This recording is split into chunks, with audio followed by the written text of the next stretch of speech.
This weekend marks the unofficial end of summer, and so we're wrapping up our summer travel series with one last trip, cruising the Pacific Coast Highway, also known as California's Highway 1, with Jefferson Graham. Tell me about these alleys. They're all over town, right? Yes, well, Carmel, I guess when it was designed, almost every block in Carmel has a secret pathway, a secret alley. And if you're a local, you kind of know where they all are. It saves you some time, especially when it's busy and there's hordes of people in town. All right, well, let's go see some other stuff. I just got to figure out a way to get in there with you. Yeah, we don't get to walk together, really. No. No. All right. It's very narrow. That is pretty tight. Jefferson Graham joins us now with the highlights from his Pacific Coast Highway road trip. As always, a pleasure to have you on the show. So where did you start on the PCH and why?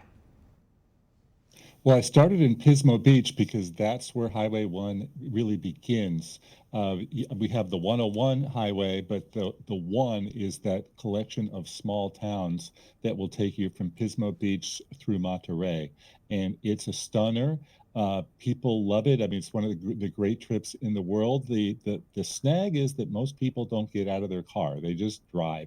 And they need to get out because there is so many incredible things to see along the way. It is so gorgeous. I just happened to get back from a trip to California, to Los Angeles, where I made several trips to Malibu. There's a picture of where I'm at on the PCH. Cloudy day, gorgeous with the waves coming in and crashing against the rocks. That's a shot of the Santa Monica Mountains, one of the highest points there, Inspiration Point. Just very, very beautiful and gorgeous, so picturesque out there.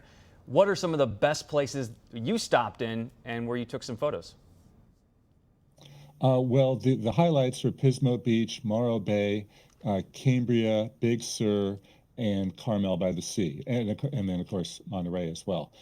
Each one of those is worthy of staying for a few days. Pismo Beach is a classic Central Coast beach town that happens to have the widest walkable beach that I've ever come across. And also, I just love Pismo for that. And then when you continue up the road, Morro Bay has this giant 500-foot rock from millions of years ago that's a stunner.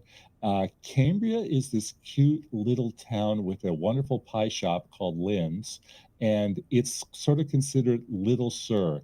It has the dramatic coast without some of the long stretches of road, because the Big Sur is 90 miles long and it goes up and down. It can be a rather intense drive. So for those then Carmel by the Sea is just magical. For those that don't live in California, maybe they're flying in, is it easy to get to those places from, say, a San Francisco or a Los Angeles, an airport?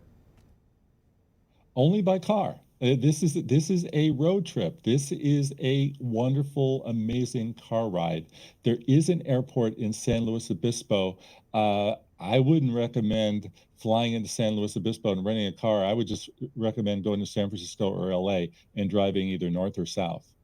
So how long of a drive are we talking about here? I mean, you're going to enjoy the whole thing because it's so beautiful to see. It's one of the best drives you can do, but. You could do the drive in a day easily, or you could take your time. It's really dependent on you. I know the people in Big Sur told me that most people don't get out of the car, and that's wrong, because there's so many wonderful things to see there. One of the best beaches there is a beach that's not even marked. And, you sort of like watch my show, read the blog. I'll give you tips on how to find Pfeiffer Beach, but it's on a road that's not even marked. So if you're driving, zooming through at 70 miles an hour, you're not even going to see it. So if you had to pick one of these places that you just mentioned where you had the perfect balance of beach life, city life, restaurants, what would you pick? Carmel by the Sea. It's this cute little gingerbread town with gingerbread stores, and the scenic beauty on all sides is out of this world. You've got a little Big Sur action going on as you get close there, and you've got the remote, the classic, the coast, and then you've got this really cute little downtown that Clint Eastwood has lived in for years. Betty White used to have a second home there. Doris Day lived there. It is a really wonderful getaway that I highly recommend. The PCH is just so wonderful. The breeze alone is just so relaxing. You just roll those windows down and go cruising. That's a vacation on its own right there. Jefferson Graham, host of Photowalks TV and our summer travel series contributor. Thank you so much for taking us on this ride this morning. Have a great holiday weekend. Thank you. We'll be right back.